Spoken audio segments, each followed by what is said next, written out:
नमस्कार दोस्तों, मेरा नाम है आशुतोष मांडके और आप देखना शुरू कर चुके हैं डायनामिक इम्पल्शन। आज के इस वीडियो में हम बात करेंगे 14 जनवरी 2024 के करंट अफेयर्स की। और अब जब आपने वीडियो के थंबनेल पर क्लिक करते हुए वीडियो देखने की शुरुआत करी दी है तो अंत तक ही जुड़े रहिएगा, क्योंकि ज्ञान को कभी भी अधूरा नहीं छोड़ना चाहिए। इसी बात के साथ आइए हम शुरू करते हैं आज के इस वीडियो को आज की पहली जानकारी के साथ। चलिए, सबसे पहली जानकारी, महाराष्ट्र सरकार ने हाल ही में सांगली, एक जिला है महाराष्ट्र में, सांगली अटपाड़ी क्षेत्र में एक नए संरक्षण रिजर्व की स्थापना की घोषणा की है। कंजर्वेशन रिजर्व, एक जिसका नाम जो है अटपाड़ी कंजर्वेशन रिजर्व रखा जाएगा, है ना।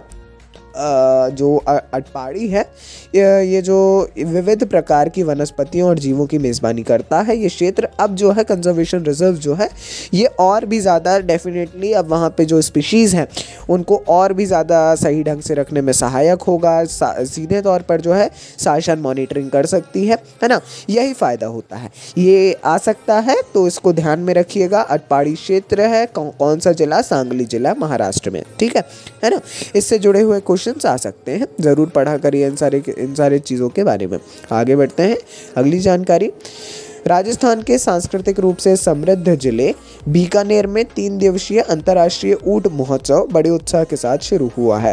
हाल ही में राजस्थान में ऊंट महोत्सव की शुरुआत की गई है बीकानेर में।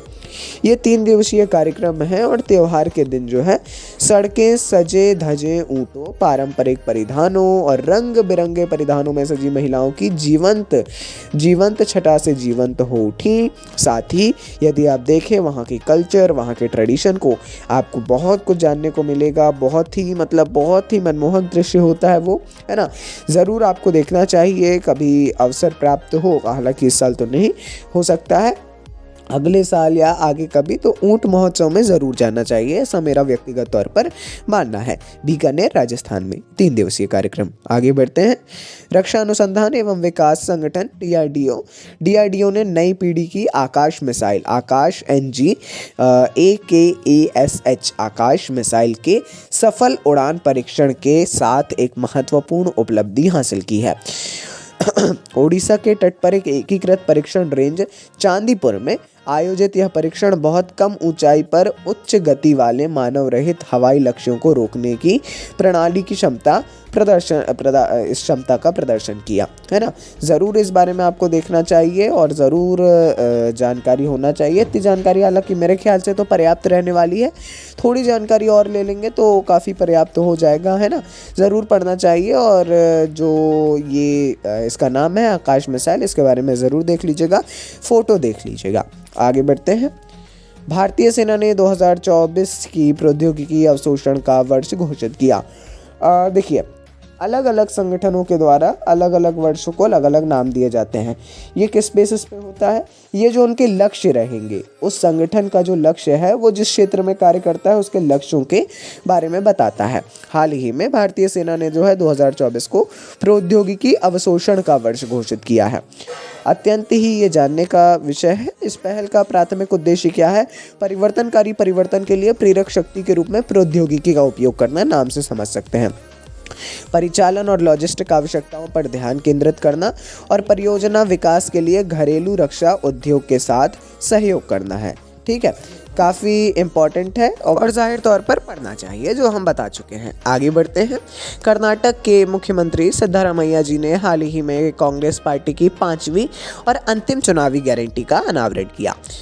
कांग्रेस सरकार के माफ़ कीजिएगा कांग्रेस पार्टी के द्वारा कर्नाटक की जो सरकार है वो बनने से पहले घोषणाएं की गई थी। 5 गारंटियाँ थी। 5वीं और अंतिम गारंटी थी युवा निधि योजना। ये जो युवा निधि योजना है ये क्या है?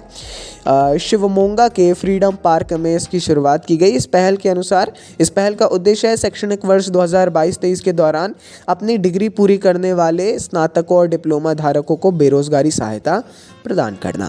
बेरोजगारी भत्ता टाइप से ही आप कह सकते हैं इसको। अलग अलग ओपिनियंस होते हैं, आधिकारिक अलग अलग बयान होते हैं, है ना।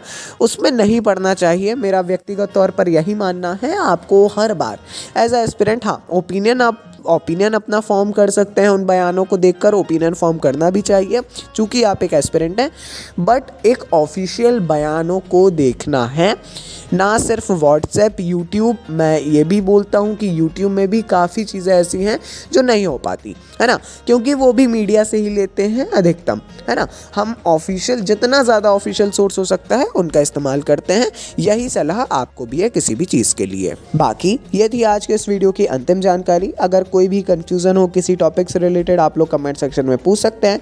अपन मिलते हैं अगले वीडियो में ऐसी ढेर सारी जानकारियों के साथ। सपोर्ट करते रहिए। नमस्कार। Dynamic impulsion.